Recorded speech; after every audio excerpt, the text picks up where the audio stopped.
No one can make you feel inferior without your consent. E.Roosevelt. Roosevelt. Bullies are not just a problem of the schoolyard. They walk the halls of workplaces, boardrooms, and even organizations you may admire. You may have already encountered them, those who wear polished titles or sit in high chairs of authority but choose to misuse their influence. Instead of lifting others up, they cut them down, spreading fear and diminishing confidence. But here's the truth. Their power over you only exists if you give them permission to define your worth. We must remember that bullying in adulthood is not a sign of strength but of deep insecurity. A bully's need to belittle is nothing more than an attempt to mask their own fears, inadequacies, and emptiness. When you encounter such behavior, do not see it as a reflection of your capability or potential. Instead, see it for what it is, a loud signal of someone else's unhealed wounds.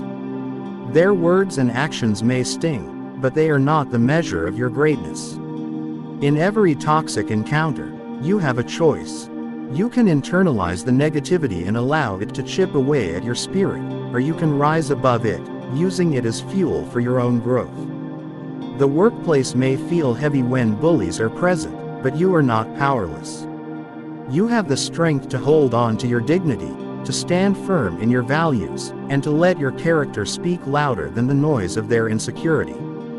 We often underestimate the quiet power of resilience.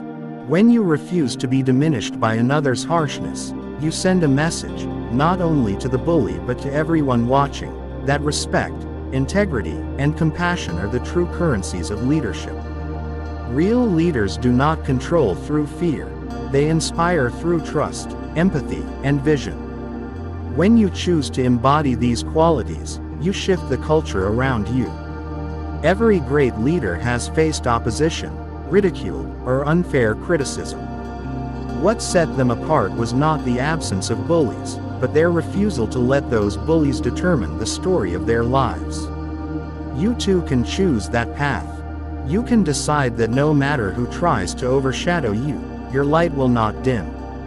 In fact, it will shine brighter because adversity becomes your sharpening stone. So, when you see bullies hiding behind titles or authority, remind yourself, their actions are a mirror of their own struggles, not a verdict on your potential. You are stronger, wiser, and more capable than their words would ever suggest. Rise above, led with compassion, and let your work and your character be your answer. Together, we can redefine